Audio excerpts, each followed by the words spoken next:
ಭಾರತದಲ್ಲಿ ಕ್ರಿಶ್ಚಿಯನ್ನರ ಜನಸಂಖ್ಯೆ 2.7 ಕೋಟಿ ಇದೆ. ಆ ಪ್ರಮಾಣವು 2.3% ಮಾತ್ರ ಆಗಿದೆ. ಹಿಂಸಿಸಿ ಮತಾಂತರ ಮಾಡಿದರು ಎಂದು ಪ್ರಚಾರ ಪಡೆದ ಗೋವಾದಲ್ಲಿ ಕ್ರಿಶ್ಚಿಯನ್ನರ ಪ್ರಮಾಣ 25% ಮಾತ್ರ. ಸಿರಿವಂತ ವ್ಯಾಪಾರಿಗಳು ಗಂಟು ಸಮೇತ ವಲಸೆ ಹೋಗಿದ್ದಾರೆ. ಉದ್ದೇಶ ವ್ಯಾಪಾರ.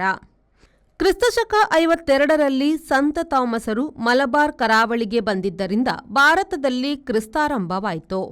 ಕ್ರಿಸ್ತಪೂರ್ವದಲ್ಲಿ ಮಲಬಾರ್ ಕರಾವಳಿಗೆ ಬಂದಿದ್ದ ಯಹೂದಿಗಳು ಅಲ್ಲಿ ಮೊದಲಿಗೆ ಕ್ರಿಶ್ಚಿಯನ್ ಮತದವರಾದವರಾಗಿದ್ದಾರೆ. ಸಂಖ್ಯೆಯಂತೆ ದೇಶದಲ್ಲೇ ಅತಿ ಹೆಚ್ಚು 61.5 ಲಕ್ಷ ಕ್ರಿಶ್ಚಿಯನ್ನರು ಕೇರಳ ರಾಜ್ಯದಲ್ಲಿದ್ದಾರೆ. ಪ್ರಮಾಣ 18.4%. ಶೇಕಡಾವಾರು ಅತಿ ಹೆಚ್ಚು ಎಂದರೆ 87% ಕ್ರಿಶ್ಚಿಯನ್ನರು ನಾಗಾಲ್ಯಾಂಡಿನಲ್ಲಿದ್ದಾರೆ.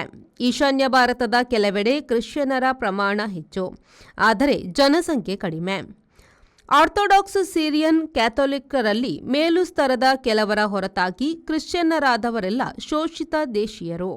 ಭಾರತದ ಮೇಲ್ಜಾತಿ ಜನರಿಗೆ ಆತ್ಮಸಾಕ್ಷಿ ಪ್ರಜ್ಞೆ ಇದ್ದರೆ ಚಿಂತಿಸಲಿ.